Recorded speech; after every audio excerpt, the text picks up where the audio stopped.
할렐루야. 생명을 살리는 말씀 큐티로 열리는 보화 시작합니다. 에스겔 19장 1절에서 14절.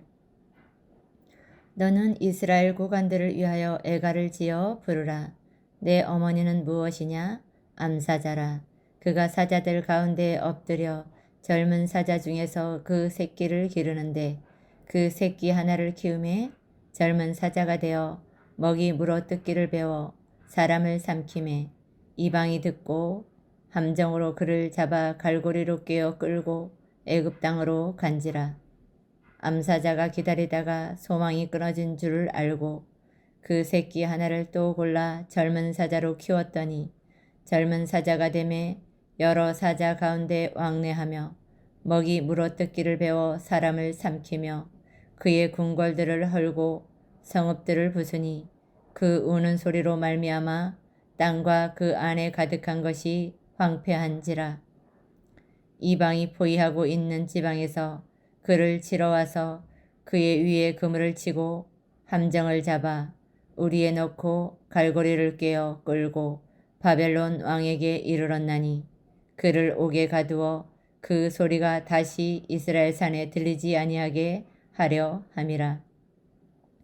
내 피의 어머니는 물가에 심겨진 포도나무 같아서 물이 많음으로 열매가 많고 가지가 무성하며 그 가지들은 강하여 권세 잡은 자의 규가 될 만한데 그 하나의 키가 굵은 가지 가운데서 높았으며 많은 가지 가운데에서 뛰어나 보이다가 분노 중에 뽑혀서 땅에 던짐을 당하매 그 열매는 동풍에 마르고 그 강한 가지들은 꺾이고 말라 불에 탔더니 이제는 광야 메마르고 가물이 든 땅에 심어진 바 되고 불이 그 가지 중 하나에서부터 나와 그 열매를 태우니 권세 잡은 자의 규가 될 만한 강한 가지가 없도다 하라.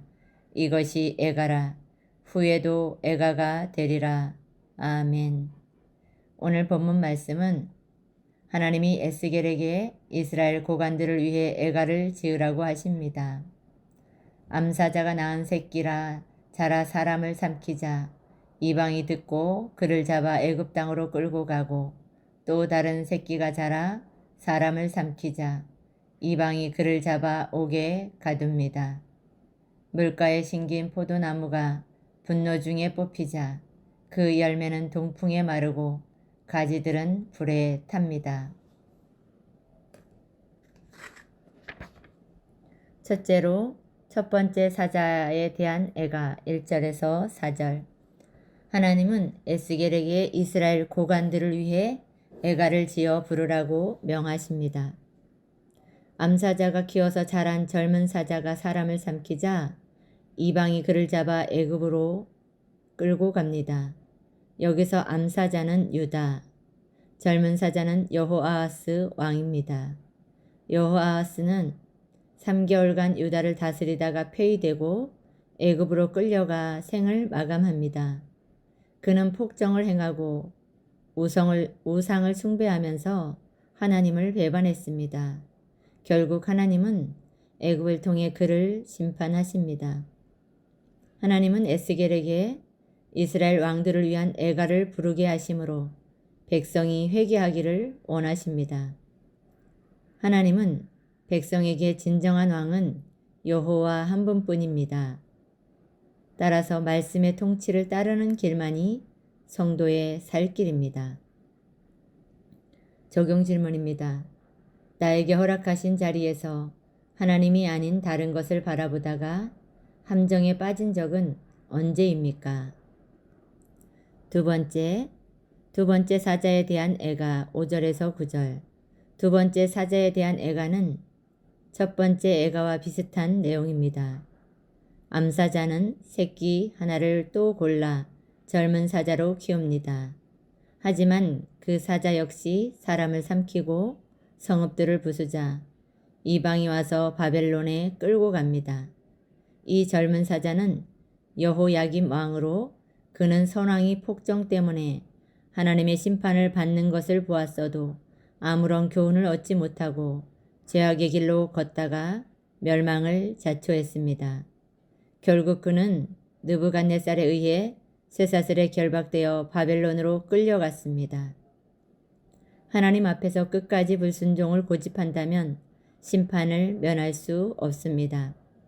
하나님을 거역하는 길에 서 있다면 다른 사람의 심판의 사건으로 하나님의 애가를 듣고 말씀의 길로 돌이켜야 합니다.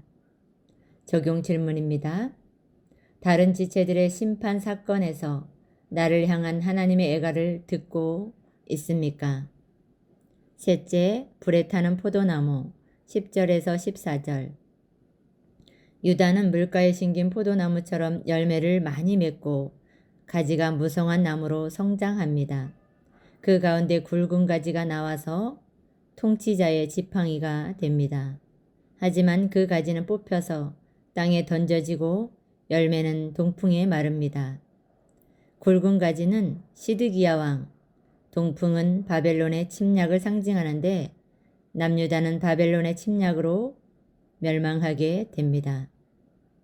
포도나무 가지에서 나온 불이 열매를 태운 것처럼 유다의 몰락은 그들의 죄악 때문이었습니다. 하나님은 시드기야에게 바벨론의 지배에 복종하라고 하셨지만 그는 듣지 않았습니다. 그의 불순종으로 유다는 꺾이고 불타게 되었습니다. 이렇게 나를 메마르게 하고 태우는 불은 외부에서 오기보다 내 안에서부터 비롯됩니다. 적용 질문입니다. 나를 꺾이게 하고 말라 태우는 내 속에서 시작되는 불은 무엇입니까? 기도하겠습니다. 거룩하시고 인자하시고 긍휼이 많으신 하나님 아버지, 제게 허락하신 자리에서 하나님이 아닌 우상을 섬기고 눈에 보이는 것을 의지했음을 용서하여 주옵소서. 하나님이 아닌 것을 의지하고 사는 저를 불쌍히 여겨 주옵소서. 불순종에서 돌이키게 하옵소서. 이제는 지체들에게 찾아온 심판의 사건이 저를 위한 하나님의 애가임을 깨닫고 돌이키게 하옵소서. 저를 메마르게 하는 죄악의 불을 소멸해 주시고 말씀의 길에서 온전히 살아갈 수 있도록 주 성령 하나님께서 인도하여 주옵소서. 모든 것 예수 그리스도 이름 받들어 감사하며 기도하옵나이다. 아멘.